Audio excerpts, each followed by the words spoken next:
So I do all my wrist exercises on Tuesdays so I can keep wearing all my Speedmasters.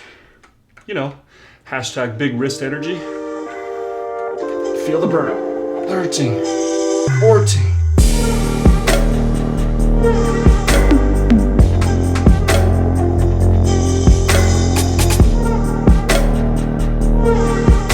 Hey guys, I'm Max and welcome back to Hot Ones. So as you know, I recently bought the new Speedmaster 3861, and this is in spite of owning a Speedmaster Reduced and a Special Edition. Now, I don't like having a big collection, and so I've been thinking about letting one of these watches go, but I'm having a lot of trouble deciding which one to part with, so I thought we'd make a video together and discuss the pros and cons of each of these watches. One question I get asked a lot is, should you choose a Speedmaster Reduced or a Professional? And this video will hopefully help to answer that question. Now, I'm convinced there is no perfect Speedmaster out there, and I love each of these watches for different reasons. So let's talk about them one by one, first starting with the Speedmaster Reduced. Also known as the Speedmaster Automatic, this has always been one of the most comfortable watches in my collection, especially since I have a pretty skinny wrist. This watch was produced between 1988 and 2009. Early ones had tritium markers like this, which has taken on a golden patina. I've also fitted this one with a faded bezel for an extra touch of vintage vibes.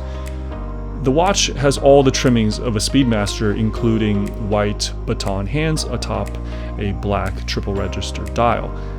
The only thing missing is the signature teardrop found on the chrono hand from the Pro version. The proportions of the Speedmaster Reduced is probably its biggest selling point. At 39mm wide and 12.5 thin, it sits flat and snug on the wrist and leaves room on both ends to visually see the bracelet. And what a bracelet this is!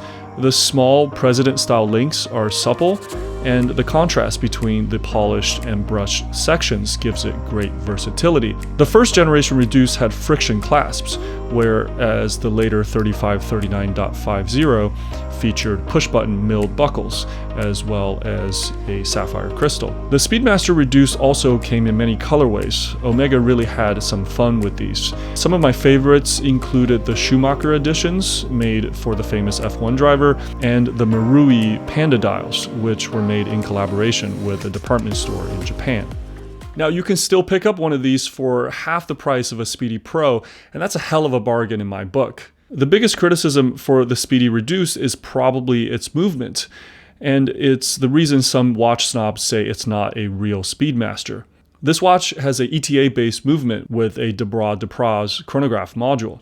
But if funds are limited or you find the Speedy Pro a bit too big and wobbly on your wrist, the Speedy Reduced is a great entry point to a Speedmaster. Now let's turn our attention to the big brother, the Speedmaster Professional, aka the Moonwatch. This is of course the obvious choice, because it's the one on all the posters with Buzz Aldrin in his spacesuit on the lunar surface. In the last video, I went in depth with the new 3861, and what a great job Omega did updating an icon. Now, the 1861 had been around for over 2 decades, and the movement has a lineage that traces all the way back to the original 321 movement that went to the moon.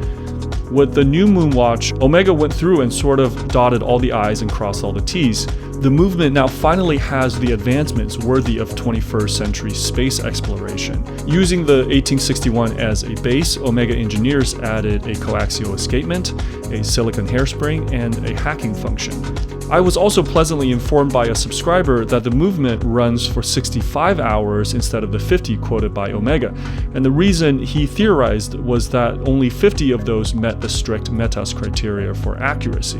On visual inspection, it has a stepped dial, which was one of the more coveted features found in vintage Speedmasters from the 70s and prior. This is where the minute track is set lower in almost a pipe band fashion, giving the dial much more dimension. And it wasn't just appearances that they addressed. The bracelet is now thinner and the in-link articulates better, finally making the Speedy Pro work on smaller wrists.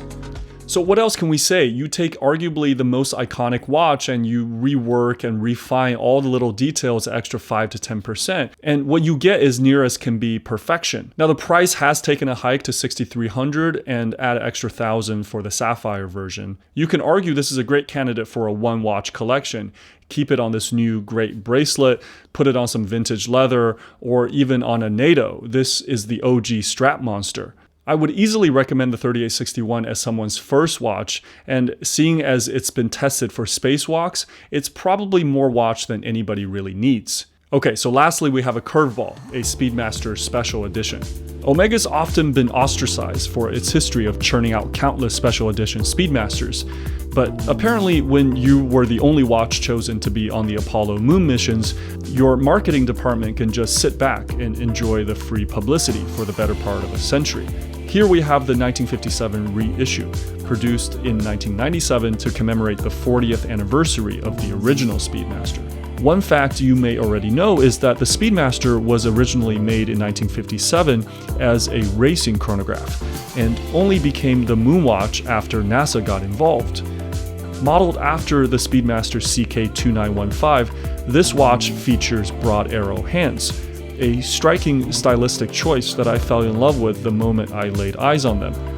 Though lovely aesthetically, it was traded for baton hands when the Speedy became professional, as not to obscure the subdials. What I also love about the steel bezel is that it doesn't scratch as easily and reduces the apparent visual size of the face of the watch, making it look smaller than the stated 42mm. One of the great things about special edition Speedmasters is that they retain their value and many of them even appreciate over time. But for the same reason, models like the Speedy Tuesday or the Mitsukoshi dials are out of reach for many first-time Speedy shoppers. But if you're someone looking for a Speedmaster that not everybody has, then maybe do your research and look into a special edition. So out of these three, which one would I pick? Well, I love the Speedy Reduce for the fit, I like the 1957 for its uniqueness, and I think the new 3861 is a real winner, especially on this new bracelet. So after doing some research, I found out that the new 3861 bracelet is actually interchangeable with the old Speedmaster case. So let's see if we can use the magic of television to swap them out.